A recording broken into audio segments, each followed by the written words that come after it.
এহসান শব্দটি হাসান শব্দ থেকে এসেছে, আর হাসান শব্দের অর্থ হচ্ছে ভালো, উত্তম, সুন্দর ইত্যাদি।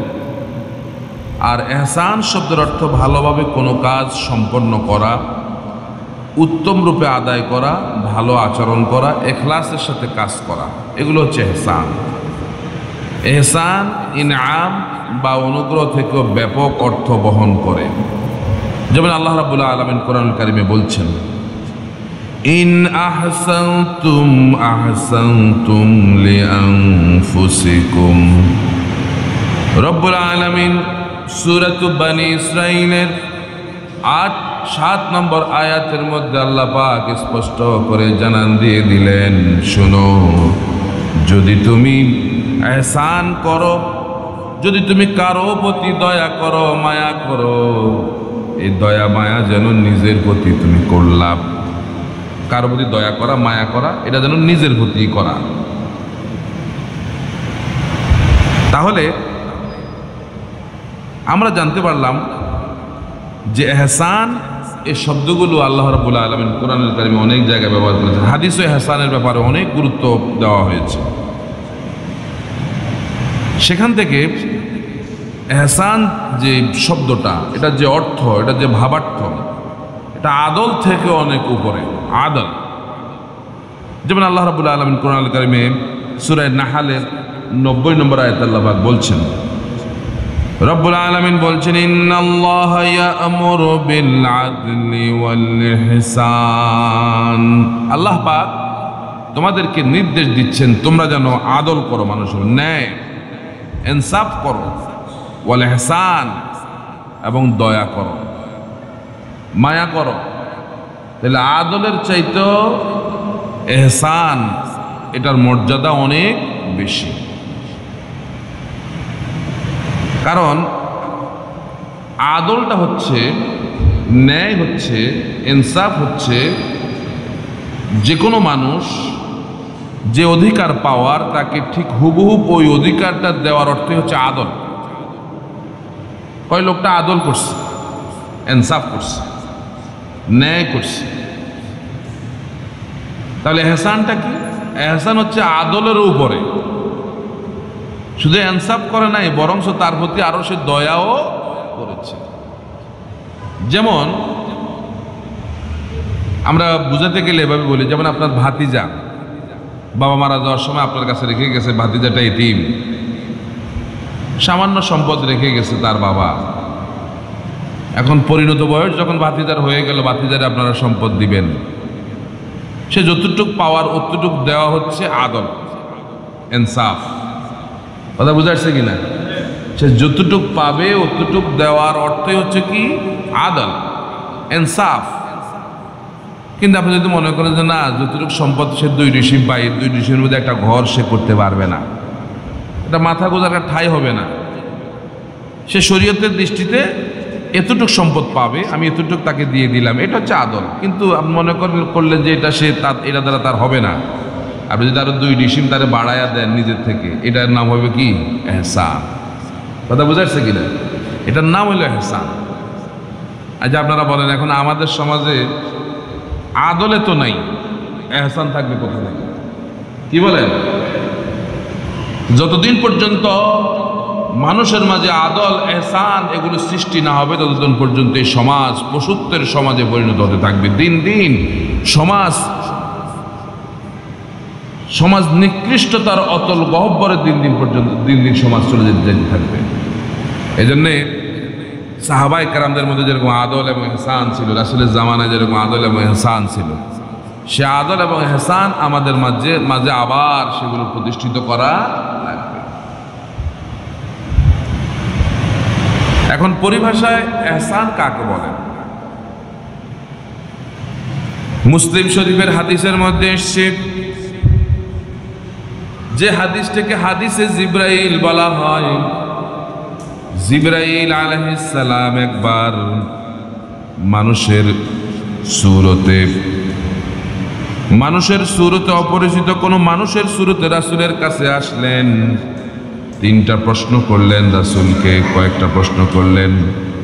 তিনটা বিষয়ে জানতে চাইলেন। 1 নম্বরে ঈমান সম্পর্কে জানতে চাইলেন, 2 নম্বরে ইসলাম সম্পর্কে জানতে চাইলেন, আর 3 নম্বরে ইহসান সম্পর্কে জানতে চাইলেন। তখন রাসূল করিম সাল্লাল্লাহু আলাইহি সাল্লাম তাকে পুনরায় প্রশ্ন করল, আপনি বলে দেন ইহসানটা কি? তখন তিনি বললেন, ইহসান হলো আনতা আবুদাল্লাহা কান্নাকা তারাহু ফাইন লাম তাকুন তারাহু ফাইন্নাহু ইয়ারাক। রাসূল করিম সাল্লাল্লাহু আলাইহি সাল্লাম তিনি বলেন, আমাকে ইহসান সম্পর্কে বলুন। রাসূল ইহসান সম্পর্কে জানতে চাইছেন জিবরাইলের কাছে যে ইহসানটা কি। তখন রাসূল করিম সাল্লাল্লাহু আলাইহি সাল্লাম বলেন, অর্থাৎ জিবরাইল রাসূলের কাছে ইহসান সম্পর্কে জানতে চাইছেন। তখন রাসূল করিম সাল্লাল্লাহু আলাইহি সাল্লাম ইহসান সম্পর্কে বলেন যে ইহসানটা হলো এমন যে আনতা আবুদাল্লাহ, তুমি এমনভাবে আল্লাহর ইবাদত করো কাআন্নাকা তারাহু, যে তুমি তাকে দেখছো, অথবা ফাইন লাম তাকুন তারাহু ফাইন্নাহু ইয়ারাক, যদি তুমি আল্লাহকে দেখতে না পাও তাহলে এটা মনে মনে চিন্তা করো যে আল্লাহ তোমাকে দেখছে। তাহলে ইহসান হলো এমনভাবে ইবাদত করা যে তুমি আল্লাহকে দেখছো। বাচ্চাদেরকে একটু দুষ্টামি করতে দিয়ে না, সবাই একটু ব্যাপারে একটু খেয়াল রাখেন।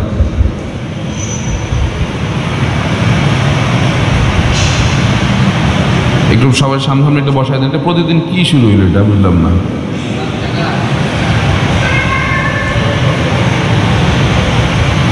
আচ্ছা যাই হোক, মনোযোগ অন্যদিকে চলে যায়, কি বলেন?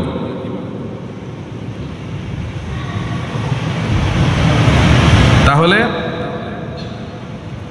ইহসান হলো, রাসূল সাল্লাল্লাহু আলাইহি সাল্লাম বলেন ইহসান হচ্ছে আনতা আবুদাল্লাহ কাআন্নাকা তারাহু ফাইন লাম তাকুন তারাহু ফাইন্নাহু ইয়ারাক, এমনভাবে ইবাদত বন্দেগী করো যে আল্লাহ রাব্বুল আলামিনকে তুমি দেখছো, অথবা তুমি যদি আল্লাহকে না দেখো তাহলে মনে করো যেন আল্লাহ তোমারে ইবাদতের মধ্যে দেখছেন। তাহলে আমরা ইবাদত বন্দেগীটাকে এমনভাবে করব যে আল্লাহ আমারে দেখতেছে। আসলে আমরা ইবাদত বন্দেগীটা এমনভাবে করি না, এজন্য আমার মধ্যে ইহসানও তৈরি হয় না। প্রিয় ভাইরা আমার, কোরআন এবং হাদিসে ইহসানের 3টি রূপ দেখতে পাওয়া যায়। কোরআন এবং হাদিসের আলোকে ইহসান বা দয়া এর 3টা রূপ দেখতে পাওয়া যায়। এক হচ্ছে আল্লাহ ও বান্দার মাঝে ইহসান, বান্দা এবং অন্যান্যদের মাঝে ইহসান, বান্দার প্রতিটি কর্মের মাঝে ইহসান। 3টা রূপ পাওয়া যায়, আল্লাহ ও বান্দার মাঝে ইহসান, বান্দা ও অন্যান্যদের মাঝে ইহসান, বান্দার প্রতিটি কর্মের মাঝে ইহসান। তাহলে আল্লাহ এবং বান্দার মধ্যে ইহসানটা হলো, আল্লাহ ও বান্দার মাঝে ইহসান হচ্ছে দ্বীনের ইসলামের সর্বোচ্চ মান। নিশ্চয়ই ইবাদতকে সুন্দরভাবে আদায় করা, এই ইবাদতকে সুন্দরভাবে আদায় করার অর্থই হচ্ছে আপনি ইহসান করলেন। বান্দা যেন তার রবকে সর্বোত্তম, পূর্ণাঙ্গ এবং সর্বোচ্চ পর্যায়ে ইবাদত করে, এটি দ্বীনের সর্বোচ্চ মর্যাদা এবং মুমিনদের সর্বোচ্চ স্তর। এজন্য জিবরাইল আমিন নবী করিম সাল্লাল্লাহু আলাইহি ওয়াসাল্লামকে 3টি স্তর সম্পর্কে প্রশ্ন করেছিলেন। প্রথমে তিনি প্রশ্ন করেছিলেন ইসলাম সম্পর্কে, জিজ্ঞাসা করলেন, তারপরে প্রশ্ন করলেন ঈমান সম্পর্কে, সর্বশেষ ইহসান সম্পর্কে আল্লাহর নবীকে প্রশ্ন করা হয়েছিল। কারণ ইহসান হলো এই 3টির মধ্যে সর্বোচ্চ এবং সর্বব্যাপী স্তর। ইহসান সর্বোচ্চ পর্যায়ের হচ্ছে ইহসান। ইহসান হচ্ছে আল্লাহকে জানার এবং তার সম্পর্কে পূর্ণ জ্ঞান ও দৃঢ় বিশ্বাসের ফল। আল্লাহকে জানা, আমরা আল্লাহকে পরিপূর্ণরূপে জানি না, জানার চেষ্টাও করি না এবং পরিপূর্ণরূপে আল্লাহকে মানিও না। মানি? তাহলে ইহসান হচ্ছে আল্লাহকে পরিপূর্ণরূপে মানার অর্থই হচ্ছে ইহসান। আল্লাহকে পরিপূর্ণরূপে জানা, তার সম্পর্কে জ্ঞান রাখা। যদি আল্লাহর নাম এবং গুণাবলী সম্পর্কে আপনি সুস্পষ্টভাবে ধারণা আপনার মধ্যে থাকে, তাহলে আল্লাহর প্রতি আপনার সিজদা বেড়ে যাবে, ঠিক কিনা? কারণ আসমান জমিন কুল কায়নাত, চন্দ্র সূর্য গ্রহ নক্ষত্র এই সকল কিছু কে বানাইছে? আল্লাহ। আমাকে হাঁটা চলার এই সমস্ত শক্তি দেন কে? এক মুহূর্তের জন্য আল্লাহ যদি আমাকে আপনাকে ভুলে যায় তাহলে আমরা কি শেষ। এই জন্য আপনাকে মনে রাখতে হবে আল্লাহর ব্যাপারে আপনার পূর্ণাঙ্গ ধারণা এবং আল্লাহর পরিচয় সম্পর্কে আপনার পূর্ণাঙ্গ ওয়াকিফাল এটা আপনার মধ্যে থাকতে হবে। এটাই হচ্ছে ইহসান। আল্লাহ সম্পর্কে এই জ্ঞান অর্জন করা, জ্ঞান অর্জন বান্দার জন্য 4টি উপায়ে সম্ভব। আল্লাহ সম্পর্কে জ্ঞান অর্জন করা বান্দার জন্য কয়টি উপায়ে সম্ভব? প্রথমত জ্ঞান অর্জন করা, কোরআনুল কারীমকে গভীরভাবে অধ্যয়ন করা, নবী করিম সাল্লাল্লাহু আলাইহি ওয়াসাল্লামের বাণী বুঝতে চেষ্টা করা এবং সাহাবায়ে তাবেঈন ও মুসলিম ইমামগণ সম্পর্কে জ্ঞান রাখা। দ্বিতীয়ত নফসকে পরিশুদ্ধ পরিষ্কার করা, সকল দুষ্টুটি অপবিত্র থেকে দূরে থাকা, হারাম কাজ পরিহার করা যা হৃদয়কে আবৃত করে নষ্ট করে। এরপরে তৃতীয়ত অধিক পরিমাণে আল্লাহ রাব্বুল আলামিনের জিকির করা, তাসবিহ, তাহমিদ, তাকবীর, তাহলিল এবং ইস্তিগফার দ্বারা জিহ্বাকে সিক্ত রাখা, যাতে তা থেকে বিরত না হয় এবং ক্লান্তি অনুভব না করে। আর চতুর্থত আল্লাহর উপর ভরসা করা এবং তার কাছে সাহায্য চাওয়া, এমন উপকারী জ্ঞান প্রার্থনা করা যার হৃদয়ে উত্তম ফল ফোটায়। তো এই জন্যে জ্ঞানের প্রতি আগ্রহ, আল্লাহকে জানার ব্যাপারে এই 4টা দিক থেকে আমাদেরকে জ্ঞান অর্জন করতে হবে, এই 4টা বিষয় আমাদেরকে খেয়াল রাখতে হবে। যখন বান্দা এগুলো অর্জন করলো এবং অর্জনে আগ্রহী হলো, আল্লাহ তাকে সফল করেন এবং তার হৃদয়কে নিজ সম্পর্কে জ্ঞানে পরিপূর্ণ করে দেন। আল্লাহ সম্পর্কে পরিপূর্ণ জ্ঞানই এবাদতে ইহসানের ভিত্তি। তাহলে আল্লাহ সম্পর্কে পরিপূর্ণ জানার নামই হচ্ছে ইবাদতের মধ্যে ইহসানের ভিত্তি। কারণ যে আল্লাহকে বেশি চিনে সে আল্লাহকে বেশি ভয় করে, যে আল্লাহকে বেশি চিনে সে আল্লাহকে বেশি ভয় করে। দেখুন একজন মুত্তাকি আল্লাহকে যেমন ভয় করে, সাধারণ মানুষকে অত ভয় করতে পারে? আল্লাহকে সেভাবে চিনে না, আল্লাহকে সেভাবে জানে না। এই জন্য আল্লাহকে যত বেশি জানবেন তত বেশি আল্লাহর প্রতি ভয় আপনার কি হবে? গ্রো হবে, তত বেশি ভয় আপনার বেড়ে যাবে। যেমন রব্বুল আলামিন বলেন, ইন্নামা ইয়াখশাল্লাহা মিন ইবাদিহিল উলামা ইন্নাল্লাহা আজিজুন গফুর। বান্দাদের মধ্যে জ্ঞানীরাই আল্লাহকে বেশি ভয় করে। যারা আলেম, যারা উলামা, যারা জ্ঞানী, এরা আল্লাহকে বেশি ভয় করে। কারণ তার জ্ঞান তাকে নত করে। জ্ঞান মানুষকে কি করে?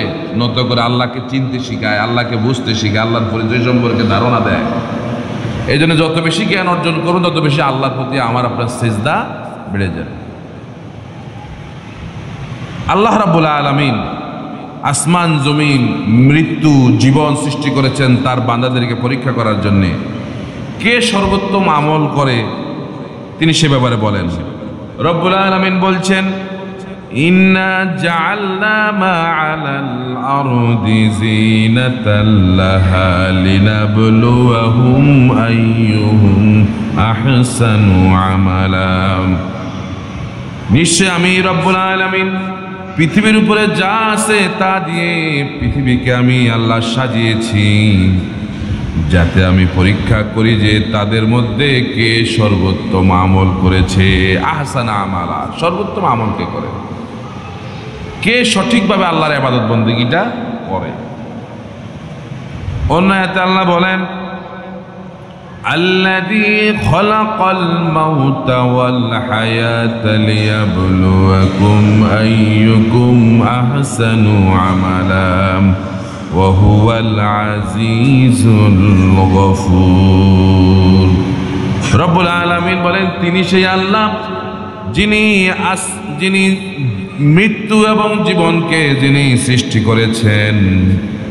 মৃত্যুকে সৃষ্টি করেছেন আল্লাহ, আবার জীবনকে আল্লাহ সৃষ্টি করেছেন। এই জন্যে লিয়াবলুয়াকুম আইয়ুকুম আহসানু আমালা, যাতে করে আল্লাহ তোমাদেরকে পরীক্ষা করতে পারেন যে আমলের দিকে কে সবচেয়ে ভালো আমল করে, কে শ্রেষ্ঠ আমল করে। আল্লাহ বেশি আমলের কথা বলেন নাই,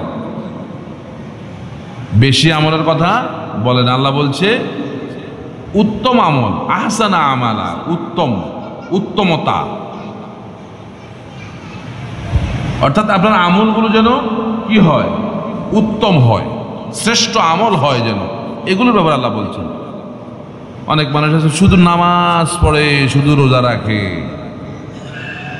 কিন্তু ঠিকঠাক মতো রাখে না, যেভাবে রাখা দরকার সেভাবে নামাজ পড়ে না। যেভাবে আছে না এরকম মানুষ শুধু সেজদা দেয় আল্লাহরে, কিন্তু যেভাবে সেজদা দিলে আল্লাহ খুশি হবে ওইভাবে দেয় না। আল্লাহ এখানে কিন্তু বেশি আমলের কথা বলেন না, আল্লাহ বলছেন উত্তম আমলের কথা। ঠিক আছে কিনা? ইবাদতকে সুন্দরভাবে আদায় করাই হলো এহসান। যারা ইবাদতকে সুন্দরভাবে আদায় করলো তারা এহসানের সীমার মধ্যে পড়ে গেল। আন মুআয ইবনে জাবাল আন্না নবী সাল্লাল্লাহু আলাইহি ওয়াসাল্লাম আখাযা বিয়াদিহি ইয়াওমান, একদিন রাসূল করিম সাল্লাল্লাহু আলাইহি ওয়াসাল্লাম মুআয ইবনে জাবালের হাত ধরলেন। সুম্মা ক্বালা ইয়া মুআয ইন্নী লা উহিব্বুকা। রাসূল বলেন, মুআয শোনো, আমি অবশ্যই তোমাকে ভালোবাসি, মহাব্বত করি। ফাকালা লাহু মুআয, তখন মুআয বললেন, বিআবি আনতা ওয়া উম্মি ইয়া রাসূলুল্লাহ, আমার আব্বা এবং আম্মা আপনার জন্য কুরবান হোক। ইয়া রাসূলুল্লাহ ওয়া আনা উহিব্বুকা, আমিও আপনাকে ভালোবাসি। রাসূল বললেন, শোনো, উসিকা ইয়া মুআয লা তাদআন্না ফি দুবুরি কুল্লি সালাতিন আন তাকুলু, প্রত্যেক নামাজের মধ্যে তুমি পড়বে আল্লাহুম্মা ইন্নী আলা যিকরিকা ওয়া শুকরিকা ওয়া হুসনি ইবাদাতিক। এই দোয়াটা প্রত্যেক নামাজের মধ্যে তুমি পড়বে। যায় আল্লাহ, যে তোমার স্মরণ, শুকরিয়া আদায় এবং সুন্দরভাবে ইবাদত করার তৌফিক তুমি আমার দান করো, যেন বেশি বেশি করে তোমার স্মরণ করতে পারি, তোমার শুকরিয়া আদায় করতে পারি এবং সুন্দরভাবে ইবাদত করতে পারি। তাহলে সুন্দরভাবে ইবাদত করার জন্য দোয়া করতে হবে কার কাছে? হুসনে ইবাদত, সুন্দরভাবে ইবাদত করা। আচ্ছা আপনারা কোন, আজকে জুমার দিন, জুমার দিন তো মুসল্লিরা আসতেছেন না? যারা প্রথমে আসছে তারা তো জুমার পরিপূর্ণ হক আদায় করছে। কি বলেন? জুমার দিনের আদব হচ্ছে মসজিদে আজান হওয়ার সঙ্গে সঙ্গে আর বাড়িতে বসে থাকার কোনো সুযোগ, ব্যবসা বাণিজ্যে বসে থাকার কোনো সুযোগ। নির্দেশটা কার? ইযা নুদিয়া লিস-সালাতি মিন ইয়াউমিল জুমআতি ফাসআউ ইলা যিকরিল্লাহি ওয়া যারুল বাই'। রব্বুল আলামিন বলেন, যখন মসজিদ থেকে জুমার আজান হয়ে যায়, ফাসআউ ইলা যিকরিল্লাহ, তখন আল্লাহর স্মরণ অর্থাৎ মসজিদের দিকে তোমরা দৌড়াও, আর এক মুহূর্ত বসে দেখো না, ফাসআউ, দৌড়াও। নির্দেশ কার? তাহলেই তো তুমি উত্তম ইবাদতটা করতে পারবা, মসজিদের সাথে জুমার দিনের হকটা আদায় করতে পারবা। আমাদের হুঁশ হয় না, যত বলি কোনো হুঁশ নাই। হুঁশ একদিন হবে, যেদিন আজরাইল চলে আসবে সেদিন ঠিকই হুঁশ হইব। কথা বলেন না? সেদিন ঠিকই হুঁশ হবে। জুমার দিনে কত গুরুত্বপূর্ণ আলোচনা হয়, বারবার একই আলোচনা রিপিট করতে গিয়ে মন চায়। আমার মসজিদের মুসল্লিরা সবে আসেন, কিন্তু আসেন কি শেষ, মনে হয় যেন এক একজন কি বিরাট অফিসার, অনেকগুলো কাজ নিয়ে ব্যস্ত থাকেন। আল্লাহর হস্তে বলবো, অন্তত জুমার দিনটা যথাসময় মসজিদে আসার চেষ্টা করি, কারণ গুরুত্বপূর্ণ আলোচনাগুলো হয়। আমিও ওইভাবে করতে পারি, মানুষ ৩-৪ জন থাকলে সেভাবে আলোচনাটা আসে না। এই জন্য আপনাদেরকে বলবো যে তোমরা ইবাদত করো, সুন্দরভাবে ইবাদত করার জন্য আল্লাহর কাছে তৌফিক চাওয়া। আসলে দোয়া করতে বলছি হযরত মুআযরে, আল্লাহুম্মা আইন্না আলা যিকরিকা ওয়া শুকরিকা ওয়া হুসনি ইবাদাত। আল্লাহ, আমি যেন বেশি বেশি তোমার স্মরণ করতে পারি, তোমার শুকরিয়া আদায় করতে পারি এবং একদম তোমার ইবাদতগুলো যেন সুন্দরভাবে আদায় করতে পারি। ক্লাসে সবাই তো ছাত্র, কিন্তু সব ছাত্র কি শিক্ষকের প্রিয় হয়? কথা কন না কা? সবাই পড়া দেয়, শিক্ষক পড়া দিলে সবাই শিক্ষকরা পড়া দেয়, কিন্তু সবার পড়া দেওয়াটা কি একরকম হয়? দুই একজন, এই জন্য ওরাই শিক্ষকের কাছে প্রিয় ছাত্র হয়, ঠিক কিনা? তেমনিভাবে সবাই তো আমরা আল্লাহর বান্দা, সবাই তো নামাজ পড়ি, কিন্তু সবার নামাজটাকে আল্লাহর কাছে একরকম কবুল হয়? এই জন্য আপনার ইবাদতটা যেন সুন্দর হয়, এই সুন্দর হওয়াটাই হচ্ছে ইহসান। সুন্দর হওয়াটা কি? ইহসান। এবার আসুন বান্দা এবং অন্যান্যদের মাঝে ইহসানটা কি। মানুষের দুঃখ কষ্ট দূর করা হচ্ছে ইহসান। যে বান্দার সঙ্গে যে আপনার যে সম্পর্ক, এই সম্পর্কে তার দুঃখ কষ্টগুলো দূর করে দেওয়া হচ্ছে কি ইহসান। عن أبي هريرة رضي الله تعالى عنه قال قال رسول الله صلى الله عليه وسلم من نفس عن مؤمن كربة من كرب الدنيا نفس الله عنه كربة من كرب يوم القيامة। রাসূল করিম সাল্লাল্লাহু আলাইহি সাল্লাম বলেন, কোন মুসলমান যদি তার হাতে তার কোনো পার্থিব বহু দুঃখ কষ্টের মধ্যে একটি দূর করে দেয়, কোনো ব্যক্তি কোনো মুসলমানের একটি দুঃখ কষ্ট যদি দূর করে দেয়, আল্লাহ সেই ব্যক্তি হতে কিয়ামতের দিন বহু দুঃখ কষ্টের মধ্যে তার একটিকে আল্লাহ পাক দূর করে দেবেন। কেউ যদি কোনো একজন মুসলমান যদি একজন মুসলমান একটা কষ্ট কি করে দিল, দূর করে দিল, কিয়ামতের দিন আল্লাহ রাব্বুল আলামিন তার একটা কষ্ট দূর করে দিবে। সুবহানাল্লাহ। একজনও কয় না। একটু চিন্তা করেন না, প্রতিদিন আমরা কয়জন মানুষের কষ্ট দূর করি? একজনেরও করি। তাহলে মানুষের মধ্যে আমাদের ইহসানটা, এই দয়াটা নাই। রাসূল বলেন, কেউ যদি মানুষের তার ভাইয়ের, তার বাবার, তার আত্মীয় স্বজনের, তার প্রতিবেশীর একটা কষ্ট দূর করছে, সে কষ্টটা কি হইতে পারে? সে কষ্টটা কি হইতে পারে? যেমন ধরেন এখন বর্ষাকাল, এই বর্ষাকালে সে বাড়ি থেকে বের হইতে পারতেছে না, পানি, এমন অবস্থা, ঘরের মধ্যে খাবারও নাই। আপনি যদি কিছু খাবার কিনে এনে তারা যদি দিলেন, তার একটু কষ্ট দূর করছেন না? কিয়ামতের দিন আল্লাহ রাব্বুল আলামিন আপনার একটা কষ্ট দূর করে দিবেন। এরপরে আল্লাহর নবী আরো বলেন, ওয়ামান ইয়াসসারা আলা মুসিরিন ইয়াসসারাল্লাহু আলাইহি ফিদ দুনিয়া ওয়াল আখিরাহ। যে ব্যক্তি দুনিয়ায় কোনো তার ভাইয়ের যদি একটি ঋণ পরিশোধ করে দেয়, লোকটার ঋণের জ্বালায় এলাকাও আসতে পারে না, এমন লোক আমাদের মাঝে আছে না নাই? আপনার হাজার হাজার লক্ষ লক্ষ টাকা আপনি আপনার ভাইয়ের একটা ঋণ যদি আপনি পরিশোধ করে দেন, আল্লাহ রাব্বুল আলামিন কিয়ামতের দিন আপনার সকল কাজগুলো আল্লাহ পাক সহজ করে দেবেন। দুনিয়াতে এবং আখিরাতে আপনার কাজগুলো আল্লাহ পাক সহজ করে দেবেন। ওয়ামান সাতারা মুসলিমান সাতারাল্লাহু ফিদ দুনিয়া ওয়াল আখিরাহ। আর কোনো মুসলমান যদি কোনো মুসলমানের একটা দোষকে ঢেকে রাখে, গোপন রাখে, কিয়ামতের দিন আল্লাহ রাব্বুল আলামিনও তার দোষ ঢেকে রাখবেন। কথা বুঝেন নাই বোধহয়? কোনো মুসলমান যদি কোনো মুসলমানের কি দোষ কি করছে, চাপায় রাখছে, কারোর কাছে কয় নাই, আল্লাহ কিয়ামতের দিন তার অনেক দোষ এরকম কি করবেন, চাপায় রাখবেন, আল্লাহ প্রকাশ করবেন না। সুবহানাল্লাহ বলেন না? আচ্ছা বলেন, এই চরিত্রগুলো আমাদের মধ্যে কি আছে নাকি নাই? এগুলো মিসিং না? এই জন্য এগুলো করার অর্থই হচ্ছে আপনি তার প্রতি কি করলেন, ইহসান করলেন।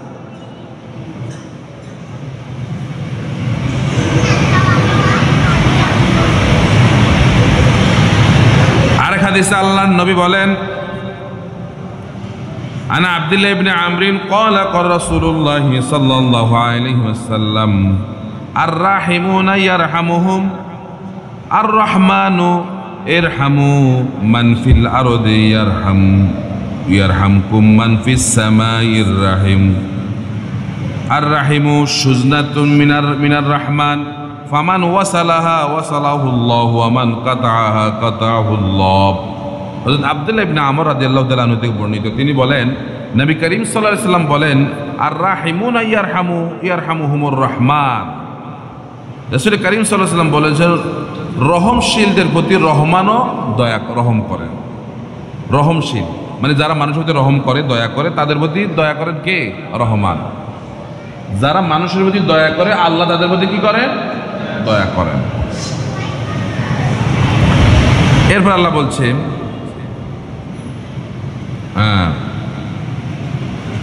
ইরহামু মান ফিল আরদি ইয়ারহামুকুম মান ফিস সামাই। পৃথিবীর অধিবাসীদের প্রতি দয়া করো, তাহলে আকাশের অধিবাসীরাও তোমাদের প্রতি দয়া করবে। সুবহানাল্লাহ। পৃথিবীর অধিবাসীদের প্রতি দয়া করো, তাহলে আকাশের অধিবাসীরাও তোমাদের প্রতি দয়া করবে। আপনি তো এই দয়াটা করতে পারলেন না, পিঁপড়ার লাইন একটা যাইতেছে, পিঁপড়ার লাইন, আপনি কি করছেন? পা দিয়া এমনভাবে মারাইয়া দিচ্ছেন, একেবারে লাইন শেষ। এটা কি দয়া হইল? কথা বলেন, দয়া হইল এটা? আপনি আজকে পিঁপড়ার উপর দয়া করতেন, আকাশের অধিবাসীরা আপনার মধ্যে কি করতো? দয়া করত।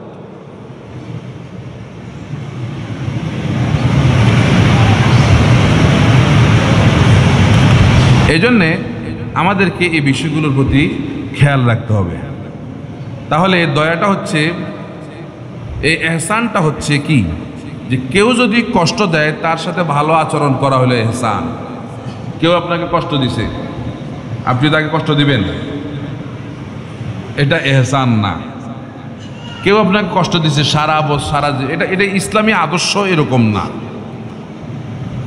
কেউ আপনাকে কষ্ট দিলে আপনি তাকে কষ্ট দিবেন, বা সে আপনাকে মারছে আপনিও তাকে মারার জন্য প্রস্তুত থাকবেন, এটার নাম এহসান না। দেখেন এখানে আপনি আর আমি কি নির্যাতনের শিকার হয়েছি। আপনার আমার নবী বিশ্বনবী মুহাম্মদুর রাসূলুল্লাহ সাল্লাল্লাহু আলাইহি ওয়াসাল্লাম আমাদের চাইতেও শত শত গুণে, হাজার হাজার গুণে বেশি নির্যাতনের শিকার হয়েছেন মক্কায়, ঠিক কিনা কোন? কিন্তু রাসূল যখন পূর্ণ শক্তি নিয়ে যখন মক্কায় ঢুকলেন, মক্কা বিজয়ের দিন 10,000 সাহাবী নিয়ে যখন রাসূল ঢুকলেন, আজকে ক্ষমতা সব রাসূলের কাছে, পাওয়ার সব রাসূলের কাছে। আজকে রাসূলের সঙ্গে সাহাবীদের অবস্থা হলো এমন যে রাসূল কাউকে নির্দেশ দেওয়া লাগতো না, শুধু চোখের ইশারা দিলে কাফেরদের কল্লা জমিনে পড়ে যেত। অবস্থাটা ছিল এমন। রাসূল বলছেন, সাহাবীরা, আমার বিনা অনুমতিতে কারো উপর তোমরা আঘাত করতে পারবে না। দয়ার সাগর, মায়ার সাগর মুহাম্মদুর রাসূলুল্লাহ সাল্লাল্লাহু আলাইহি সাল্লাম দেখিয়ে গেছেন বিশ্ববাসীকে দয়া কাকে বলে, এহসান কাকে বলে। মক্কার নেতারা ইতিমের মতো দাঁড়ায় আছে মসজিদের পাশে। রাসূল 2 রাকাত নামাজ পড়ে বের হয়েছেন, বলতেছেন, মক্কার নেতারা কি চাও আমার কাছে তোমরা আজকে? সব এমনভাবে দাঁড়ায় রয়েছে ইতিমের মতো। ওই যে বললাম, ইশারা দিলে এদের কল্লা থাকতো না একজনেরও। নেতারা বলল, আমরা একজন উত্তম ভাইয়ের কাছে উত্তম কিছু চাই। রাসূল বললেন, শোনো, আমরা তো নবী চরিত্র আমাদের মধ্যে, যেহেতু আমার ভাই হযরত ইউসুফ আলাইহিস সালাম তার সেই হারানো 11 ভাইয়ের সঙ্গে যে আচরণ করেছেন, লা তাসরিবা আলাইকুমুল ইয়াউম, তার 11 ভাই যখন তার কাছে গেছে এমন বিরাট অপরাধ করার পরেও তিনি তাদেরকে বলেন, যাও আমি তোমাদেরকে ক্ষমা করে দিলাম। রাসূল বললেন, মক্কার নেতারা শোনো শোনো, আমার ভাই হযরত ইউসুফ তার সে 11 ভাইয়ের সঙ্গে যে আচরণ করেছে, আজকের এই কঠিন মুহূর্তে আমিও তোমাদের সঙ্গে সেই আচরণ করব। যাও আমি তোমাদেরকে মাফ করে দিলাম। তবে সব না, 6 জন পুরুষ আর 5 জন নারীকে আমি কখনো মাফ করতে পারবো না, সেটা ভিন্ন বিষয়। আর সব মক্কার নেতাদেরকে আল্লাহর নবী কাফেরদেরকে মাফ করে দিলেন। তাহলে কেউ আপনাকে কষ্ট দিলে তার সঙ্গে ভালো আচরণ করা, এটার নাম কি? এহসান। কেউ আপনার প্রতি জুলুম করলে তাকে মাফ করে দেওয়া হলো এহসান।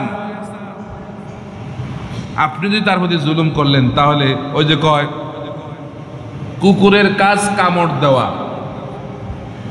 কামড় দিয়েছে পায়, তাই কি কুকুরকে কামড় দেওয়া যায়? এরকম একটা কথা আছে না?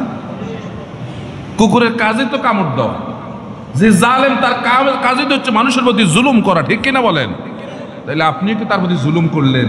তাহলে তো আপনিও জালেম, সেও জালেম। এই জন্য কেউ জুলুম করলে তাকে মাফ করে দেওয়া হচ্ছে এহসান। কেউ সম্পর্ক ছিন্ন করলে তার সঙ্গে সম্পর্ক চালিয়ে যাওয়ার নাম হলো এহসান। আপনার ভাই বলছে, আপনার তোর সঙ্গে আমার কোনো সম্পর্ক নাই। আপনি একজন মুসলমান 3 দিনের বেশি কথা না বলে থাকতে পারে না। 3 দিনের বেশি কোনো মুসলমান রাগ করে যদি কথা না বলে, সে আর মুসলমানও থাকতে পারে না।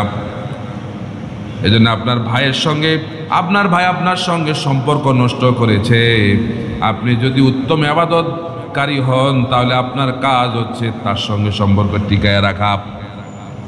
কেমনে করবেন এটা? ভাই আপনার ছায়াও দেখতে পারে না, ভাইয়ের সামনে সালাম দেবেন, আসসালামু আলাইকুম ওয়া রাহমাতুল্লাহ।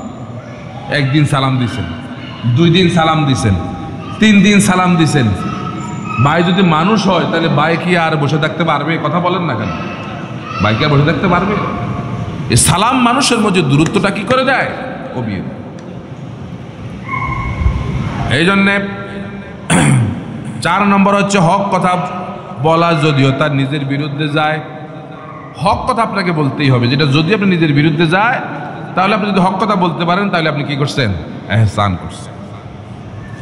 আল্লাহ রাব্বুল আলামিন বলেন, আল্লাযীনা ইউনফিকুনা ফিস সাররাই ওয়াদ দাররাই ওয়াল কাযিমিনাল গায়যা ওয়াল আফিনা আনিন নাস ওয়াল্লাহু ইউহিব্বুল মুহসিনিন।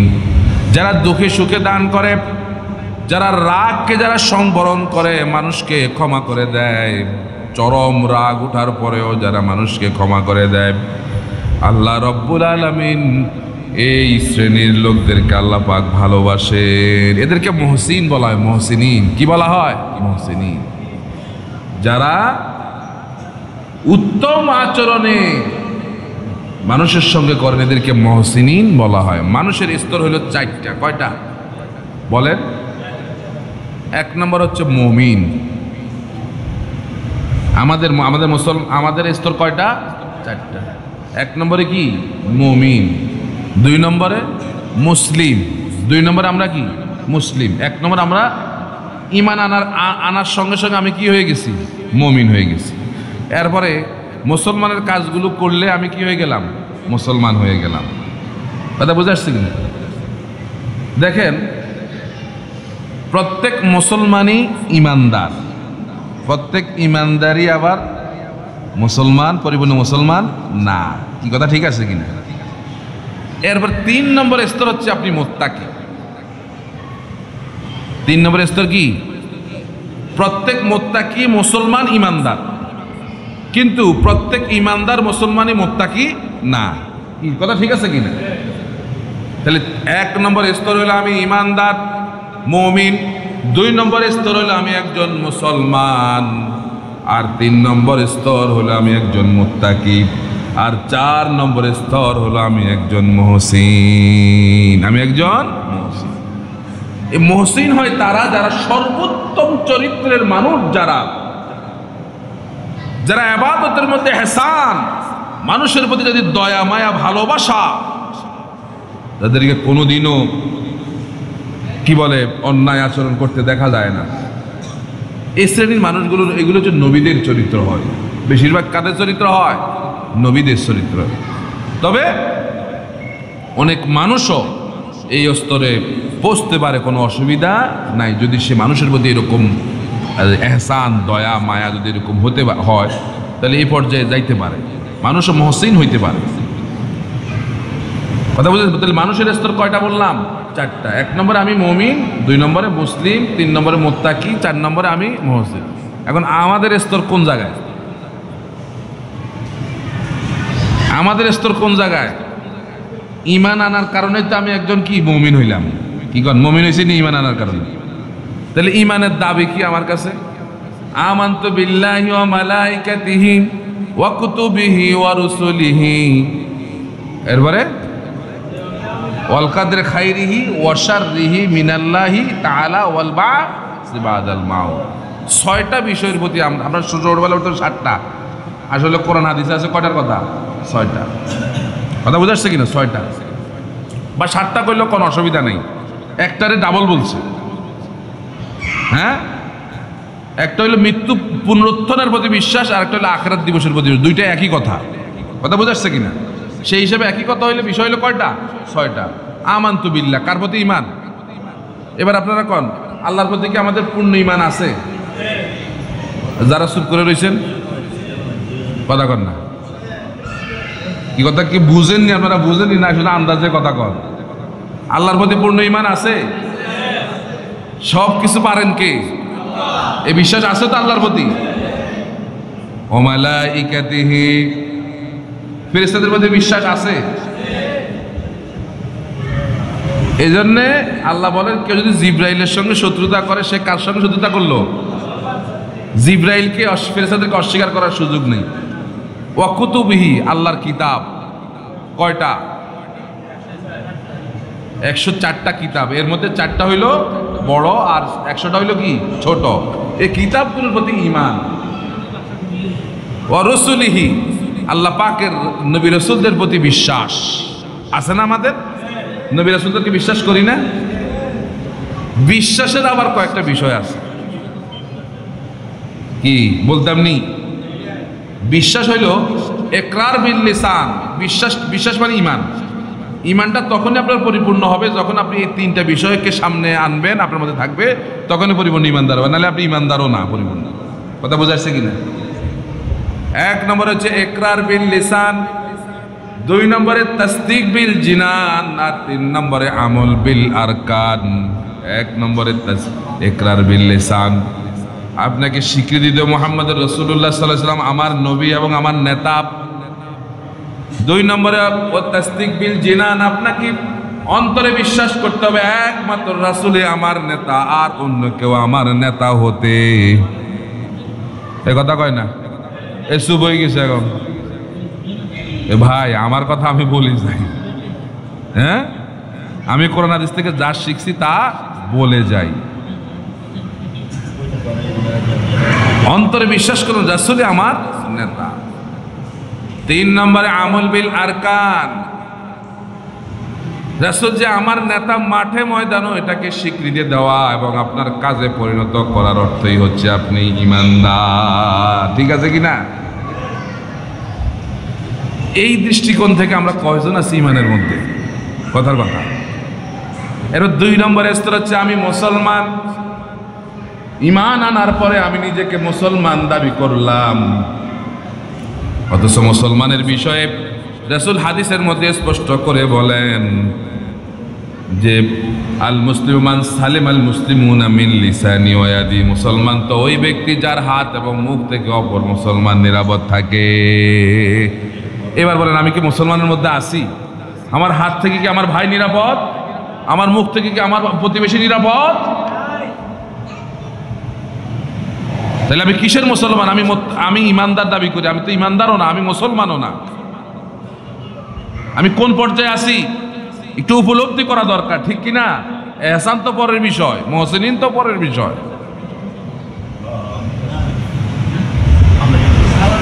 মুসলমান, অন্যান্য ধর্মের লোকেরা যেভাবে তারা নিজেদেরকে খ্রিস্টান বলে, ইহুদি বলে, হিন্দু বলে, মাজুসি বলে, উপজাতি বলে, সেভাবে মুসলমান তাদের কিরকম মুসলমান বলতে পারে না। যারা শনিবারের দিন সিনাগোতে যায় তাদেরকে ইহুদি বলা হয়, যারা রবিবারের দিন গির্জায় যায় তাদেরকে খ্রিস্টান বলে, যারা 12 মাসে যারা 13 পূজা করে তাদেরকে হিন্দু বলা হয়। এখন আপনি কি বলবেন যারা জুমার দিন মসজিদে আসে তারাই মুসলমান? বলতে পারবেন এ কথা?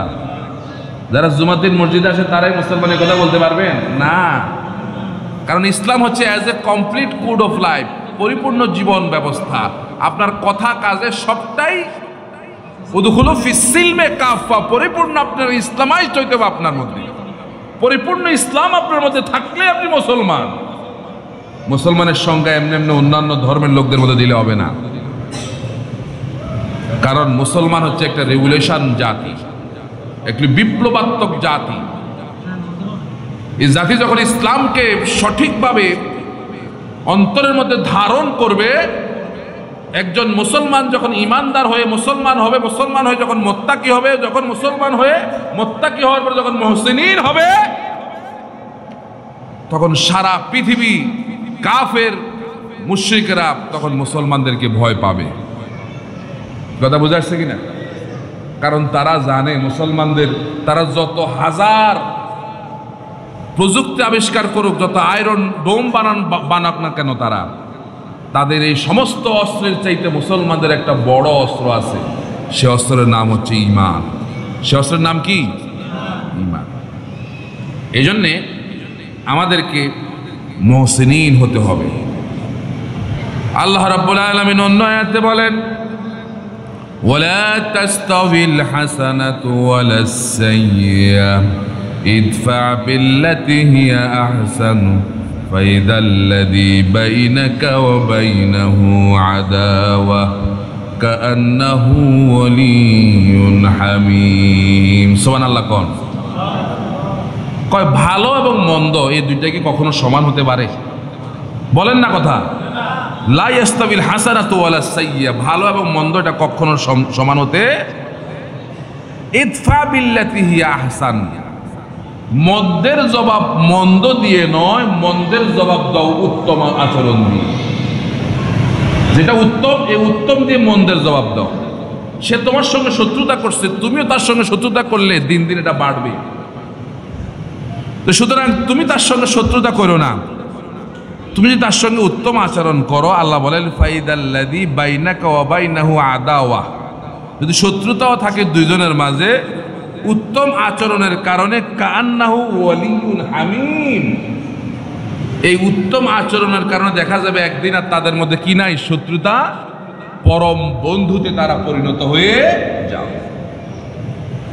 এটা ইসলামের সৌন্দর্য। আমরা যারা মুসলমান, আমরা আমাদের ভাইদের সঙ্গে, অন্যান্য জাতির ভাইদের সঙ্গে আমাদের এইরকম আচরণ করা দরকার। তাহলেই তো আমরা ইসলামে দেখবেন ইদা জাআ নাসরুল্লাহি ওয়াল ফাতহ ওয়া রাআইতান নাসা ইয়াদখুলুনা ফি দীনিল্লাহি আফওয়াজা, আপনি মানুষদেরকে দেখবেন দলে দলে ইসলামের মধ্যে আসতেছে। আজকে দেখেন আমাদের কিছু ভাইদের উত্তম আচরণের কারণে ইসলামের মধ্যে মানুষ এখন দলে দলে আসতেছে না? কথা বলেন না কেন? রাসূল আরো বলেন, আন উকবা ইবনে আমির قال قال رسول الله صلى الله عليه وسلم سلمان قطعك وأطع من حرمك واعفو عمن ظلمك।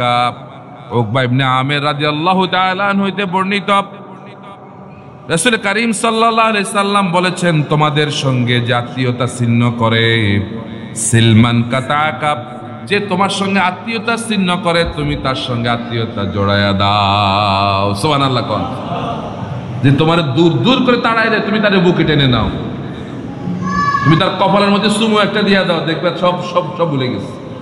কি কথা কর না, মালিশ। ওই সৌদি আরবে কয় কি মালিশ, সব ভুলে গেছে। ওয়াতে মান হারামাকা, এরপরে তুমি তাকে প্রদান করো, যে বঞ্চিত, যার কাছে কিছুই নেই, তাকে তুমি কিছু দান করো। এরপরে ওয়াফু আম্মান যালামাকা, যে তোমার প্রতি জুলুম করে তাকে তুমি ক্ষমা করে দাও। এগুলো ইহসান। এগুলো কি ইহসান। এরপরে মানুষের সঙ্গে উত্তম কথা বলা, এটা ইহসান। আল্লাহ রাব্বুল আলামিন সূরা বাকারা বলেন, ওয়াকুলু লিন্নাসি হুসনা, মানুষের সঙ্গে উত্তম আচরণ করো, মানুষের সঙ্গে উত্তম আচরণ করতে হবে। প্রিয় ভাইরা আমার, তাহলে ইহসান সম্পর্কে আলোচনা করতে গেলে অনেক সময়ের দরকার। আমরা আজকে অর্ধেকটুকু আলোচনা করলাম। আগামী জুমায় আপনাদের প্রতি আমার আহ্বান থাকলো, যদি আমরা মুহসিনিন হতে চাই, যদি আমরা মুত্তাকি হতে চাই, ইমানদার হতে চাই, মুসলিম যদি হতে চাই, তাহলে আল্লাহর রাস্তা আপনাদেরকে বলবো দ্রুত এই ইবাদতের প্রতি ভালোবাসা, মোহাব্বত রেখে দ্রুত মসজিদে চলে আসতে হবে। আচ্ছা, আপনারা বলেন, যারা প্রথমে মসজিদে আসছে আর যারা শেষে আসছে, তারা কি উভয় কি সমান মর্যাদার অধিকারী? কথা কন না। যারা প্রথমে আসছে বোঝা যায় যে তারা এই ইবাদতটাকে ভালোবেসে আসছে, আর যারা শেষে আসবে বোঝা যায় যে কোনো রকম নামাজটা পড়ার দরকার, এই জন্য আসে। এই কথা কি ক্লিয়ার নাকি? ওই হাদিসটা বলতে আপনারা জানেন না, সবাই জানেন। জুমার দিন আজান হইলে জুমার এই যে দরজার সামনে দুই ফেরেশতা দাঁড়ায় থাকে। প্রথমে যে ঢুকছে, আল্লাহ কয়, তুমি এর আমল নামার মধ্যে একটা উট কোরবানি দিলে যে সব আমল নামার সবটা লিখে দাও। তাহলে প্রতিদিন আমরা আগে আসলে একটা উট কোরবানির সব পাইতে পারি না? এরপরে যে আসছে একটা দুম্বা কোরবানির সব তার আমল নামায় লিখে দাও। এরপরে যে আসছে একটা বকরি কোরবানির সব তার আমল নামায় লিখে দাও। এরপরে যে আসছে একটা মুরগি কোরবানির সব তার আমল নামায় লিখে দাও। এরপরে যে আসছে একটা ডিম কোরবানির সব তার আমল নামায় লিখে দাও। যে শেষে আসে তার বাগে থায় আর কি কন্যা, ডিমের পরে আর কি থায়? কি কথা ঠিক আছে কিনা? এটা হাদিস, বুখারীর হাদিস। আসুন আমরা এই গুরুত্বপূর্ণ বিষয়গুলো, আজকে যে বিষয়টা আলোচনা করলাম, ইহসান, দয়া, মানুষের প্রতি আচরণ, এই আচরণগুলো আমরা যত বেশি ভালো করতে পারবো তত বেশি আমরা ইসলামে মানুষদেরকে দলে দলে প্রবেশ করাতে পারবো। আল্লাহ রাব্বুল আলামিন মানুষের প্রতি দয়া মায়ার এই মেলবন্ধন আমাদের মধ্যে সৃষ্টি করে দিয়ে একটি সুন্দর সমাজ প্রতিষ্ঠায় যেন আমরা অগ্রগামী হতে পারি। আল্লাহ পাক সেই তৌফিক দান করুক। যারা সুন্নাতে মুআক্কাদা কাবার জমা পড়েন না, 4 রাকাত পড়েন।